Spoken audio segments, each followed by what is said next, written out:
Breaking news. Sean Payton takes over the Denver Broncos, fixes Russell Wilson about as much as you can fix him. You got about 80% of Russell in Seattle.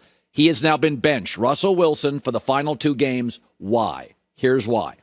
So he's already got $39 million guaranteed for next year on the books.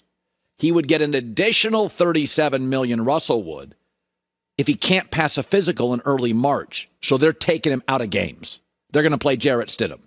And by the way, we thought they overpaid when Sean Payton got there for Jarrett Stidham. We couldn't figure out, why are you paying a backup so much? Because Sean Payton knew very early this was a weird fit. It's a personality clash. One guy is intense, confrontational, outspoken. Another is highly uber optimistic, which has turned lots of teammates off through the years. They think it's phony and cringy. I'm not making those judgments. I'm just saying I know both the coach really well. He's an authentic, straight shooter, lots of opinions. He's going to tell you what he thinks. Russell tends to be more laid back in that space, kind of everything's going to be okay, positive outlook, a little bit of Kirk Cousins. And, for a lot of teammates, they don't like it. So one of the things I have noticed in this relationship, number one, the signing of Stidham was to me bizarre.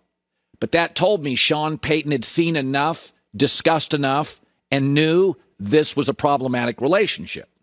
The second thing is, when I watch Denver games, and I really noticed it in the last couple of weeks as Russell Wilson has struggled. Russell's smaller. Tua has acknowledged, honestly, he at times has trouble seeing over the offensive line. Kyler Murray's greatest success is often moving outside of the pocket. Russell Wilson's career is highlighted by rainbow throws up the sideline and moving around a lot and making plays out of the pocket.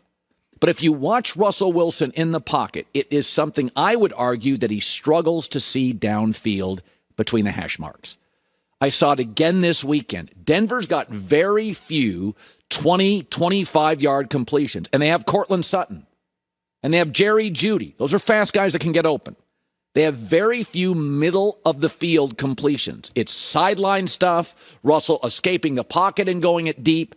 And the Bradys and the Mannings and the Big Bens and the great ones live in the middle of the field. Eat it alive. Mahomes eats it alive. Russell sometimes can't see the field. I'm not breaking down film, but after Greg said that, I've been watching Russell and Denver's offense a lot regarding that testimony, that opinion. And it's true. There are open plays down the middle of the field, and I just don't think he sees them.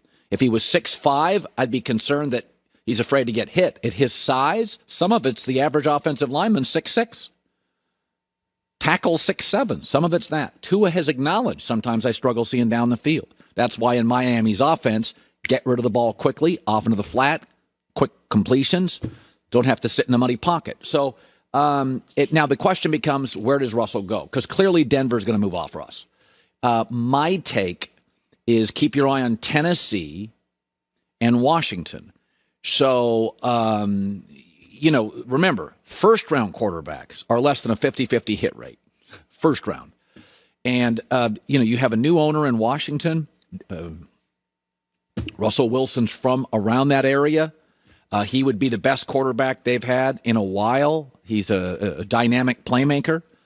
Money's not going to be a problem. They already have I think Washington's got a very interesting roster. Tennessee's another place. Are they going to depend on Will Levis? As good as Mike Vrabel is, does he want to keep losing? Look at the AFC. Come on. Will Levis? I mean, I'm not saying Will Levis can't become something. He certainly could. But I think Washington and Tennessee are places to look at. Now, Atlanta and Minnesota have offensive coaches. I think they'd push back on Russell. Offensive coaches talk amongst themselves. There's a different code and language and secrets among offensive coaches. I think Kevin O'Connell would talk to McVay, and McVay would say, no, it doesn't work for you. I think offensive coaches have a greater sense of it. Defensive coaches don't know offense, so a playmaker at offense, upgrade over Will Levis, upgrade over Sam Howell. In their eyes, defensive coaches, Pittsburgh look at it and go, okay, he's a star. I think defensive coaches see the world differently. So there was a big discussion, a back and forth, a tete-a-tete, if you will, about Lamar Jackson, Tua, Dak, Brock Purdy as MVP. I thought Lamar Jackson put it to bed against the Niners, but I want to talk about this. And I don't think I'm necessarily talking to fans. Maybe I'm talking to a niche audience. They're called the media. But I hope this resonates a little. Probably won't. They're dug in. They have their opinions. But MVP is not about stats, singularly. I want you to remember the words impact and influence. Impact and influence. Lamar Jackson is easily the most influential NFL player this season. Ask the Bosas. Ask people who have chased him around the field. Ask Fred Warner, who was neutralized for the first time this season. I'll give you Aaron Donald. Offensive linemen are terrified for 10 years of Aaron Donald of the Rams. Terrified of him. He is never singularly blocked. Double teamed on every snap. Even today, often triple teamed. So his stats have to be contextualized. He's not an edge rusher who occasionally gets chip blocked. Interior linemen scared of Aaron Donald. How many sacks has Aaron Donald all these years gotten players on his offensive line? Von Miller sure seemed better as a Ram briefly as a Bill, didn't he? The Rams have 2 rookie defensive linemen, third rounders, not first or second. They're having really good years because of Aaron Donald. Aaron Donald is the most impactful defensive player for over a decade. People are scared to block him. Everything starts with double teams. There's video on the internet of triple teams. And that's Lamar Jackson. You ever notice the Ravens' running game is always good? What are they on? Their 13th running back this season? They're 28th in the last 4 years? But it's always good. Why is that? Because the threat of Lamar Jackson on that handoff keeping the ball paralyzes defense. Linebackers get humiliated by him. Years ago, Chris Spielman, a friend, a broadcaster, a former NFL great, told me when Barry Sanders broke into the Lions, Chris Spielman, who's one of the most dominating college linebackers I've ever seen, maybe the best college linebacker ever, said he would watch Barry Sanders, a rookie in line, and count. Oh, do I have to go up against Barry Sanders? And Chris said, he would humiliate you. Pro athletes have egos. They don't want to be humiliated. Lamar humiliates you. Aaron Donald humiliates you. That's impact. The Ravens are the number 1 rushing team in the league this year. Ask the Niners. And it's not because of Gus Edwards. They've missed key offensive linemen. They're on their 3rd running back. The Ravens are always perpetually on their 3rd running back. I looked up stats this morning, and it's remarkable. Speaking of the words I just simply asked you to consider as a media member, influence and impact.